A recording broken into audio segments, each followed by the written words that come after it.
Hi everybody, I'm just checking in here. I'm just checking my cows. They're having a drink.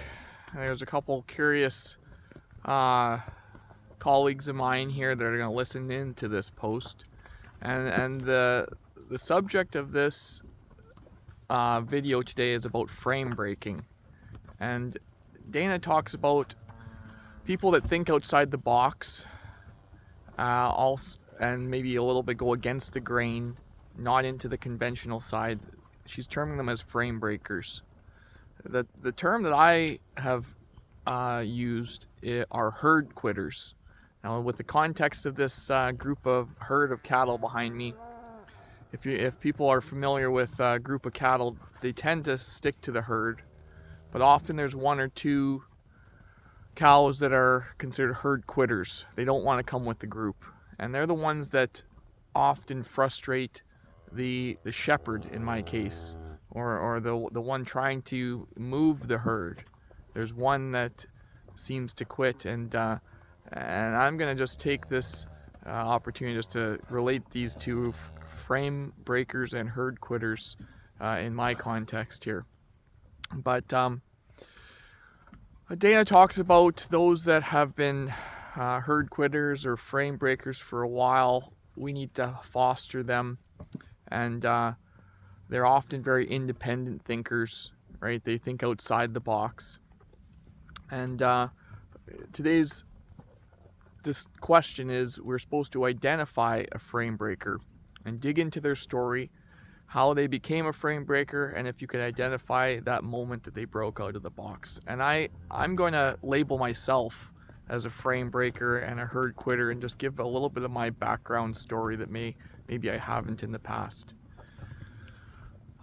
So again, I did mention, you know, over 20 years ago, I left the farm to get a mechanical engineering degree. And one thing that during that process, I got my education, and again, just myself questioning, why does the farm not work? Digging in, getting involved into the books, getting involved with holistic management, trying to think about the whole picture. So that started for me to understand you can do things different. The other thing that kind of broke me away from the conventional standpoint was actually a connection with health. And this is tied into my dad's health. He had a cancer scare around, I think it was 2008, 2009, prostate cancer. And I kind of went down that rabbit hole on, again, asking the question why. And found out that, 70% of cancers are preventable with different interventions such as diet, exercise. And that got me starting to question things. The conventional model on health. And that kind of led me down some different things, even related to dementia, which was something that my dad did succumb to in the end only less than a year ago. But again, just asking the why, not just lining up and taking the conventional therapies or the drugs. And I can see a lot of overlap between the health space, like the conventional health space, the conventional agriculture space, right? Band-aid solutions, pharmaceutical solutions, kind of just follow the recipe, not the adaptive process on getting down to the root cause. So my journey on learning a little bit more about health and wellness, as well as agriculture, regenerative frame of mind, really opened my eyes to understand that you can do things different. So some of the, maybe not mentors, but some of the people that I kind of followed in the, I know,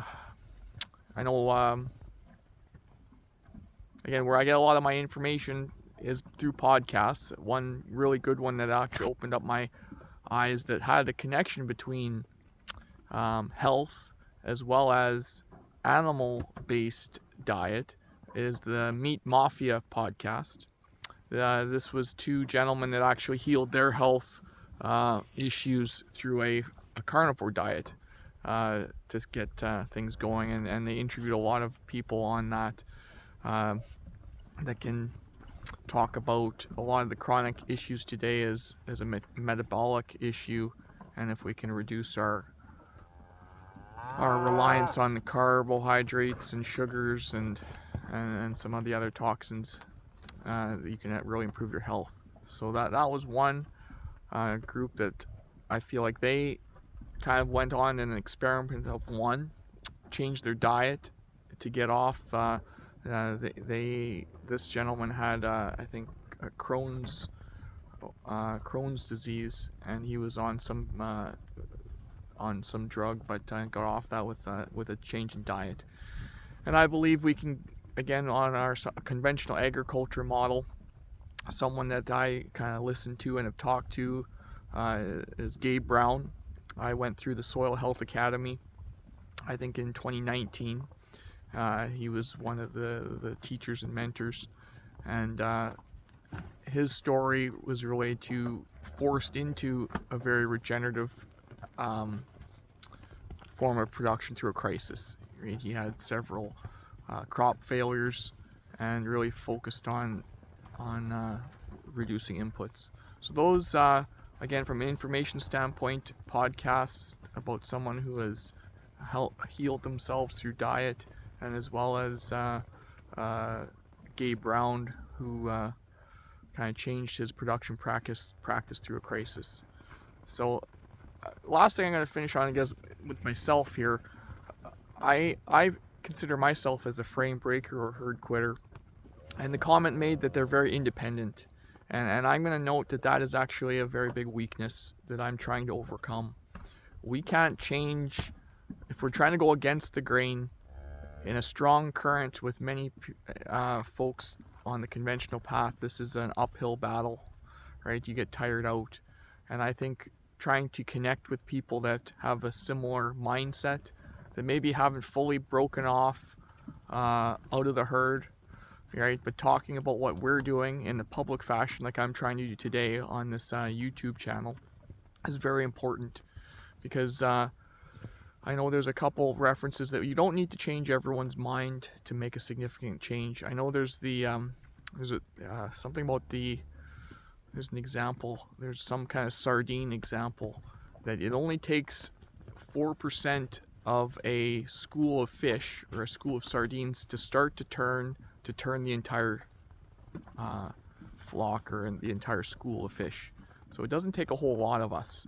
And I think we just need to get together and talk a bit more about why we've done things, relate to others on an emotional level. Don't just try to preach, try to listen, active listening. And I think we can ask people to adaptively learn and understand maybe why they've gotten to the point where they have through just conventional learning, and realize that there are different ways. So yeah, that's again the last point. When I felt I broke out of the box, it's just listening to enough people who have changed, and that was through a medium, mainly through podcasts, some YouTube videos, and going to some conventions like this. I was just at the regenerative conference through Manitoba Forage and Grassland Association. So getting together with some like-minded individuals, and you can start to realize that we're getting out of the box thinking. So that's about it, but I'm going to try to keep talking about this, encourage others to quit the herd, again, form our own herd, and don't try to take it on all ourselves. So hopefully these my colleagues here in the background haven't distracted you too much, and I got the point across, but I'll check in with you guys another day. Take care, and see you soon.